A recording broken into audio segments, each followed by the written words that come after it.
होळी आलेली आहे आणि होळी स्पेशल काहीतरी गोड असा पदार्थ झालाच पाहिजे. तर आज आपण बनवणार आहोत करंजी. तोंडात टाकताच विरघळणारी अशी खुसखुशीत अशी करंजी.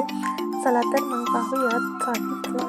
इथे मी 1.5 वाटी जे आहे ते मैदा घेतलेला आहे. अर्धी वाटी त्यामध्ये रवा घातला आणि तूप घातलेलं आहे. वितळून घेतलं होते, तूप घातलं, छानपैकी असा गोळा तयार करून घेतलेला आहे पाणी घालून. आणि त्यानंतर आता बनवणार आहे सारण.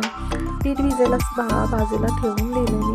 आणि आता इथे जे आहे मी सारण तयार करणार आहे. कढई टाकल्यानंतर त्यामध्ये 1.5 चमचा तूप घातला आणि 1 वाटी रवा घातलेला आहे. हा जो आहे तो बारीक रवा आहे.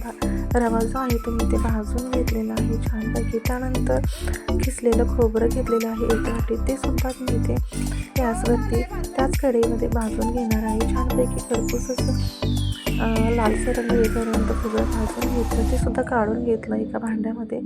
रवा होता त्यामध्येच खोबरंसुद्धा टाकलं, ते सुद्धा छानपैकी मिक्स करून घेतलं. 1 वाटी जे आहे ते इथे पिठी साखर घेतलेली आहे, ती सुद्धा यामध्ये मिक्स करून घेतली छानपैकी. आणि ड्रायफ्रूटचे काप इथे मी घातलेले आहेत, ते सुद्धा छानपैकी रवा आणि खोबरं आणि पिठी साखर घातलेलं मिश्रणामध्ये मिक्स करून घेतलं. इथं आपलं सारण जे आहे ते तयार झालेलं आहे. आता करंजी आहे ती लाटून घ्यायची आहे. छानपैकी एक छोटा गोळा घेतला आणि त्याचा पोळीच्या आकारामध्ये पोळीच्या साईजमध्ये असं लाटून घेतलेला आहे. त्यामध्ये 1 चमचा जे आहे सारण घातलं. छानपैकी करंजी अशी तयार करून घेतलेली, ही कापून घेतली आणि तेलामध्ये छानपैकी करंजी अशा मी तळून घेतलेला आहे.